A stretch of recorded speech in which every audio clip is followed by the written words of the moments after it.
Greetings to you. This is Germane again. As you know, we have been presenting this journey through the Galactic Cards series, and there were several videos before this one. So, for you to get the full experience, of course, we recommend that you watch the videos in the order in which they were presented. In today's segment, we are going to talk about the civilization and the lineage of Vega.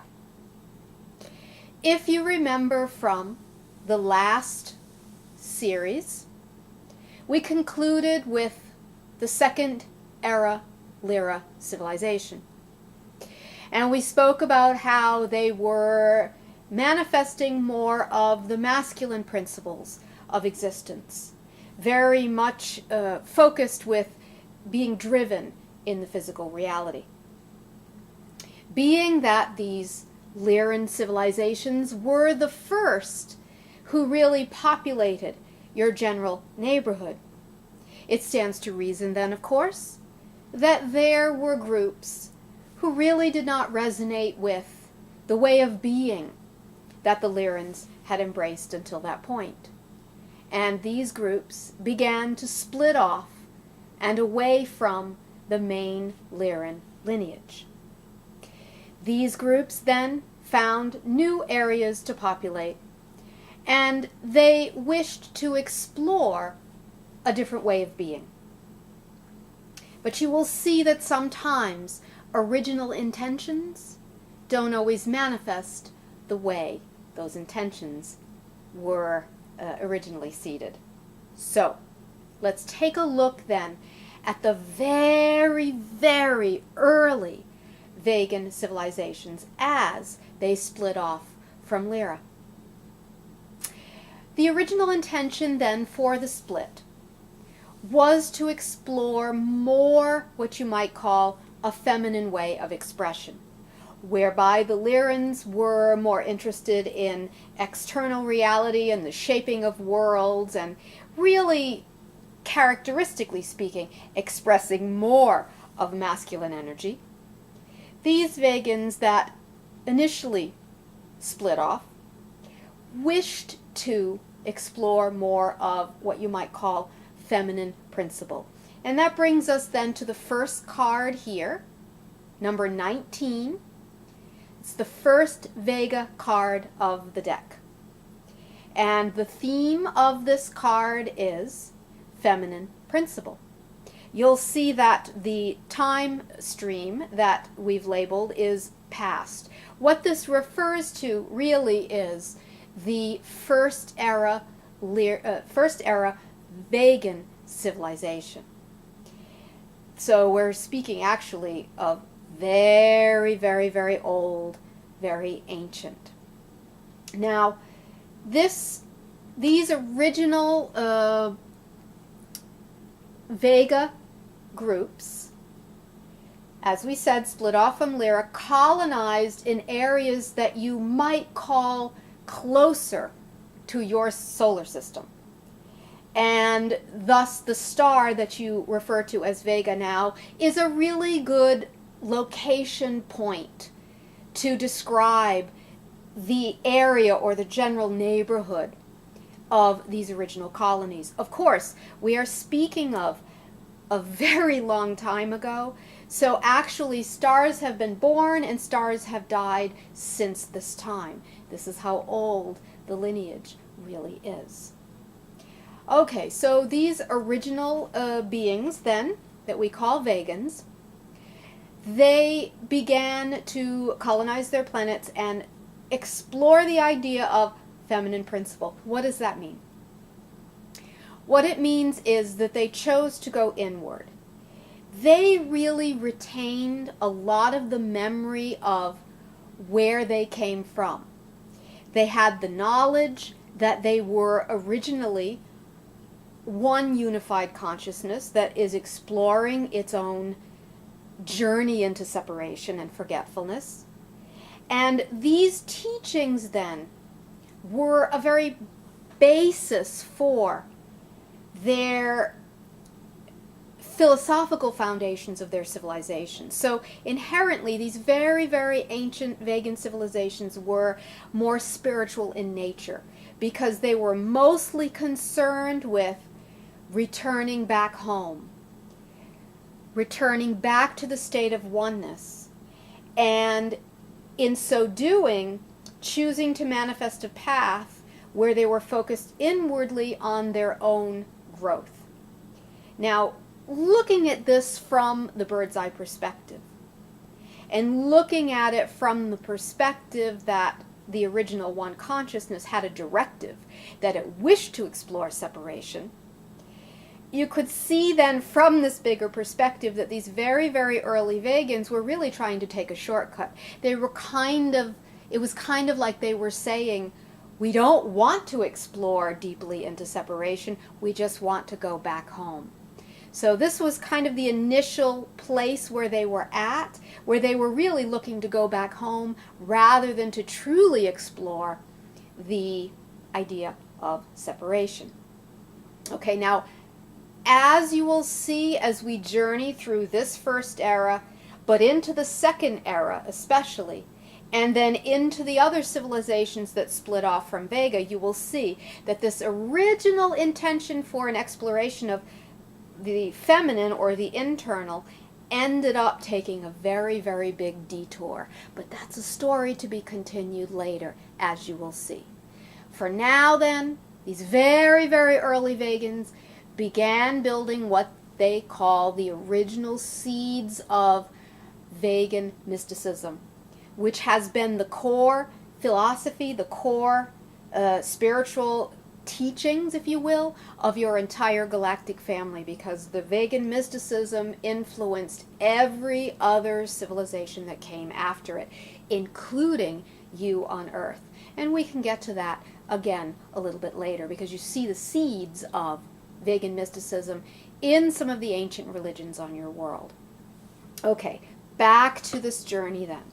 Original intention was to explore the idea of feminine principle, going within, moving with the flow of the universal energy. And for quite a while, they were successful with this. Now let's look at, okay, before we go forward, what happens then if you get this card in one of your readings, the feminine principle card?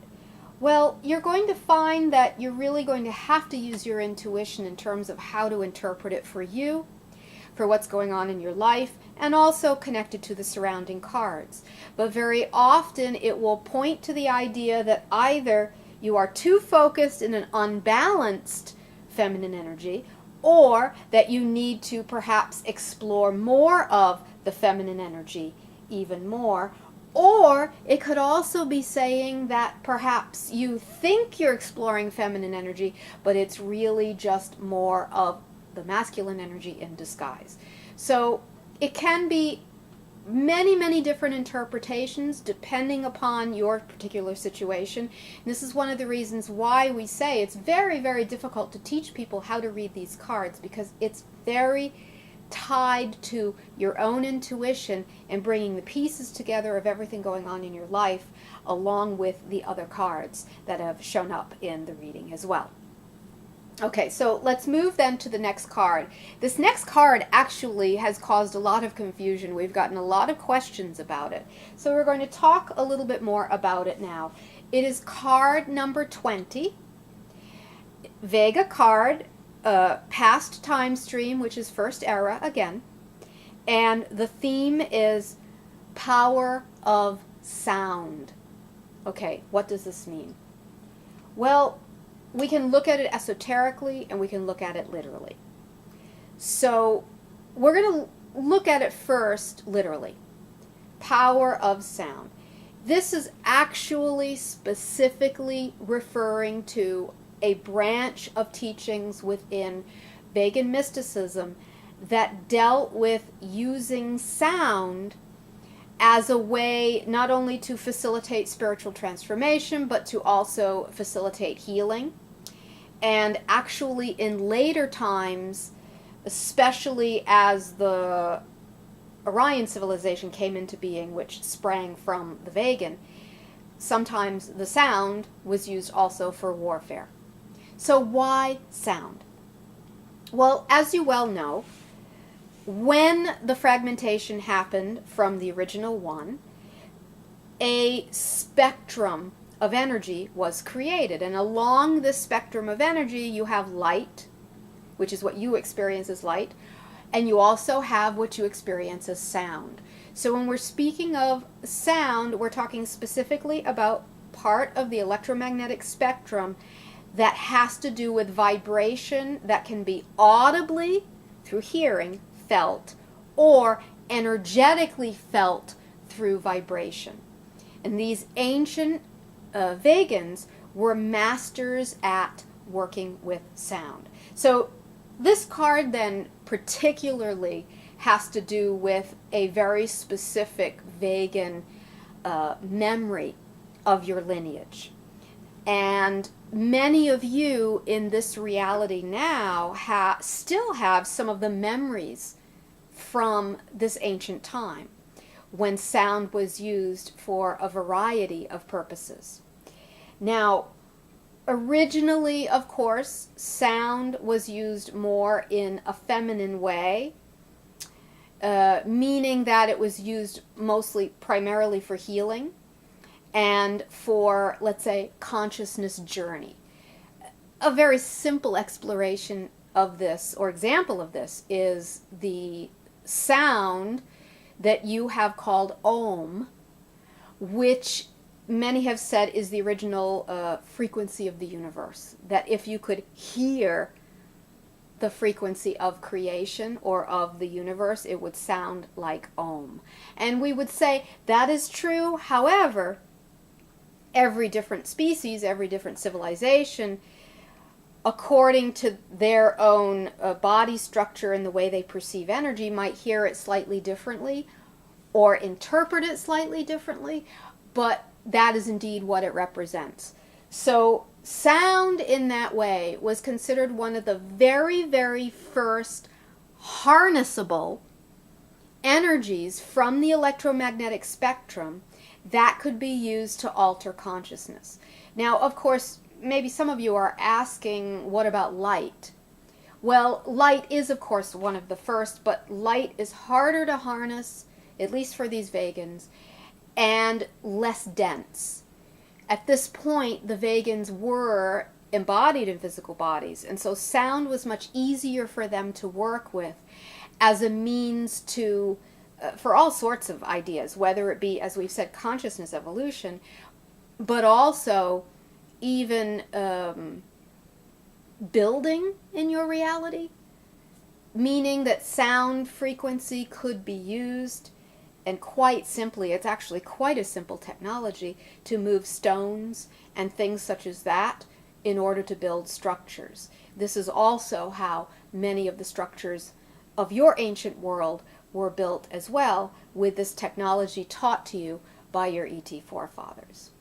Okay, so this is more of a literal memory of what the power of sound card means. Let's also look more in terms of an esoteric interpretation, or an interpretation that has to do with your life, so that if you're getting this card in a reading, you can know how to apply it.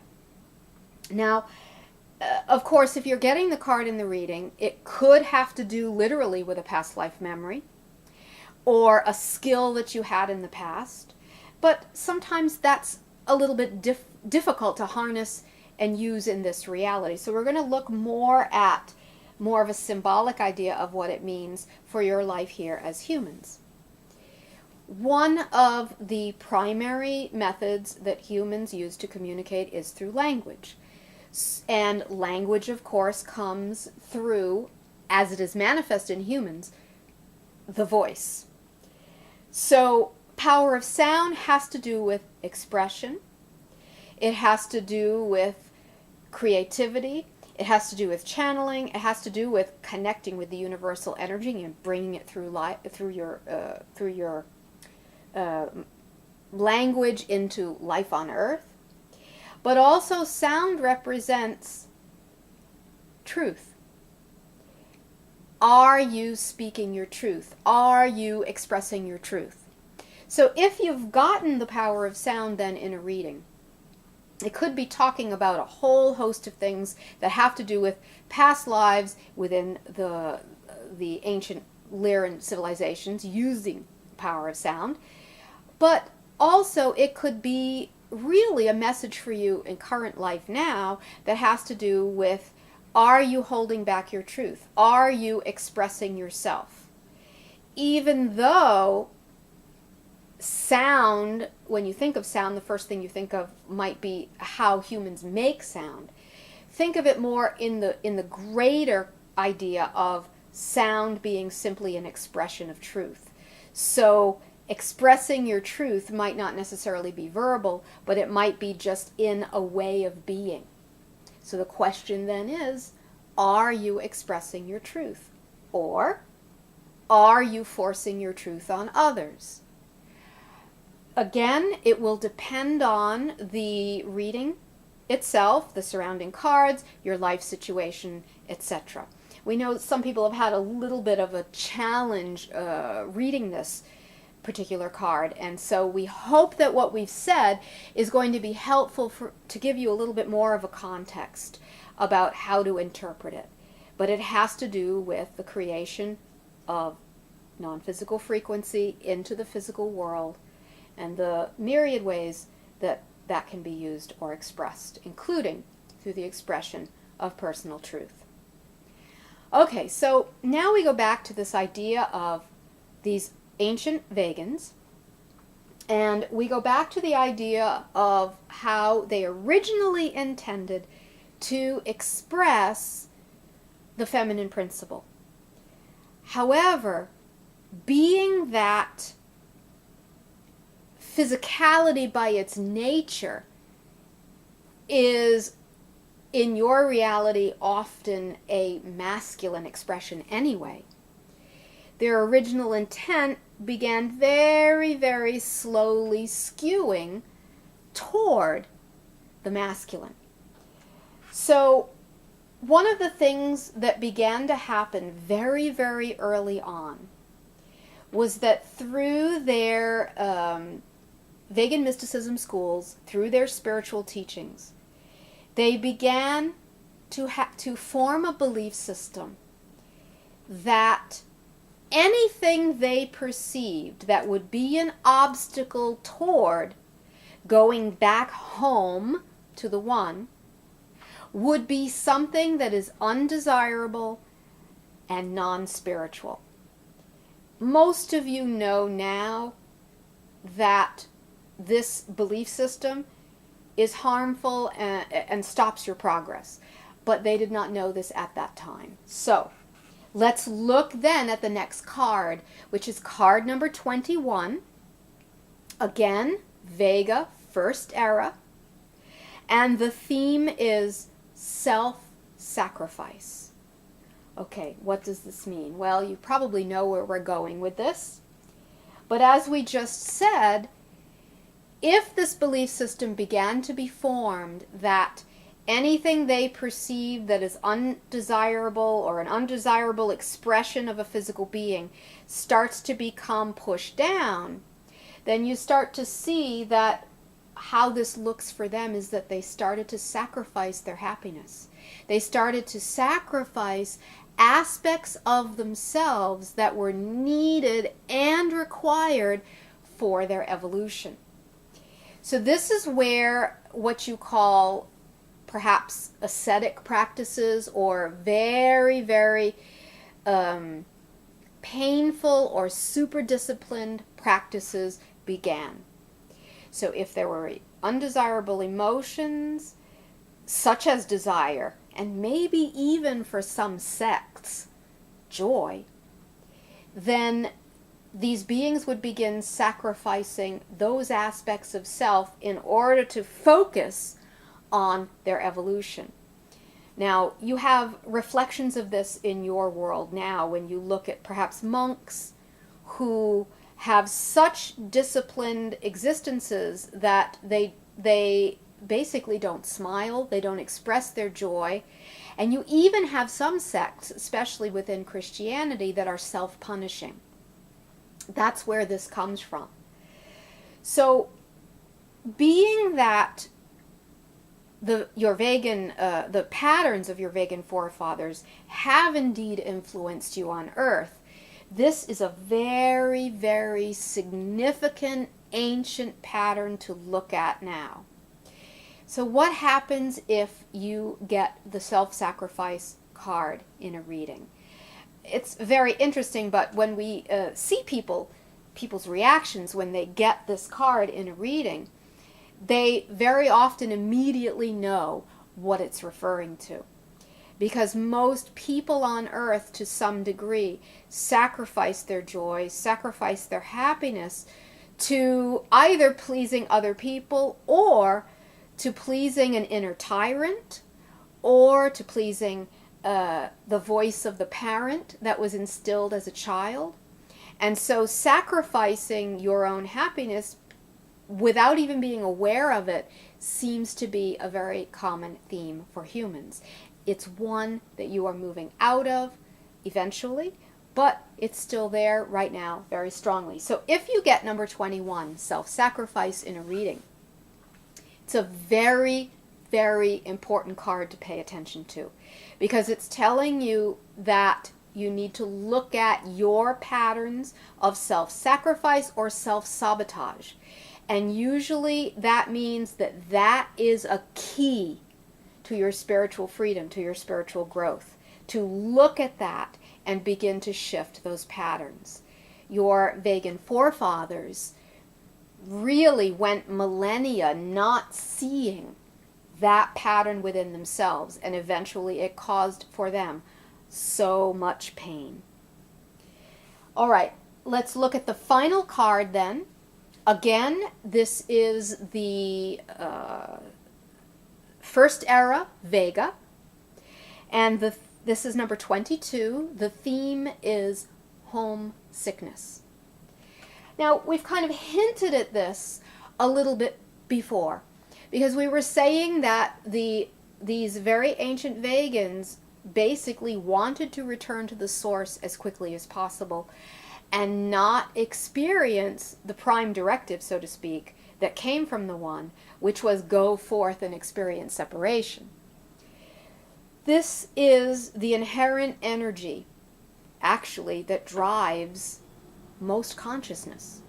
Because your initial natural state of existence is as one consciousness. And this one consciousness experiencing separation, while it is experiencing separation, is still always profoundly attracted like a magnet back to the source. So for many of you, we know that you feel within your heart a profound sense of homesickness. We've spoken to many people who talk about just wanting to go home. And again, the universe is filled with paradox. So if you take actions in your life to shortcut your experience in separation in order to quickly go back home, you actually end up miring yourself longer in separation. That's one of the paradoxes. This is also one of the things that these ancient Vegans really needed to learn, and it took them a very, very long time. Because many of their actions, and including the development of the Vegan mysticism schools around the Galactic family, different colonies, were based on, originally, getting home as quickly as possible. So if you've gotten this card, number 22, homesickness, in your reading, how should you interpret it? Well, once again, it depends on the surrounding cards, it depends on your circumstance, but it is asking you to look within yourself at the idea of not feeling at home where you are now and longing for an imagined home in the stars or home with the One. The challenge is learning, and this is actually one of the keys to awakening on your world and as a physical being, is when you can learn to feel at home within yourself anywhere, then that is when the path toward integration and toward, in a sense, returning home loses its obstacles. So the key then is to be in the present moment, learning to feel at home wherever you are, instead of chasing the illusion of going back home and ignoring the prime directive of your journey into separation. So if you've gotten that homesickness card, that also is one of those very, very ancient cards that look at the very, very ancient wounds. And it is asking you not to circumvent your experience in the here and now as your Vegan forefathers did. Now, later on, as we get into the higher or the older, more mature expressions of the Vegan civilizations, you will see that they eventually healed this. But often young species are in a rush, so to speak. And so this is one of the reasons why their detours, chasing oneness at the expense of the now, created a lot of different painful detours for them, as you will see. All right, so we, in the next video, are going to look at the second era Vega, because you will see that their story continued on the same trajectory that we have showed to you here. And actually, in the next era, the trajectory of the story becomes even more intense and leads to the splitting off of other members of your galactic family who had even more intense stories. But now you can see the beginnings through this very early first era Vega consciousness. And remember, we'll remind you in every video, you are the hologram of all the galactic family and its expressions. So all of you have these patterns within you. Perhaps some of you activate different patterns more than others in a given lifetime, but you as the hologram contain it all. All right, so there's a lot to ponder in what we've just shared. Hopefully this will assist you in your readings with these first era Vega cards. And we shall see you in the next video for the second era Vega. Much love to you all. Until next time.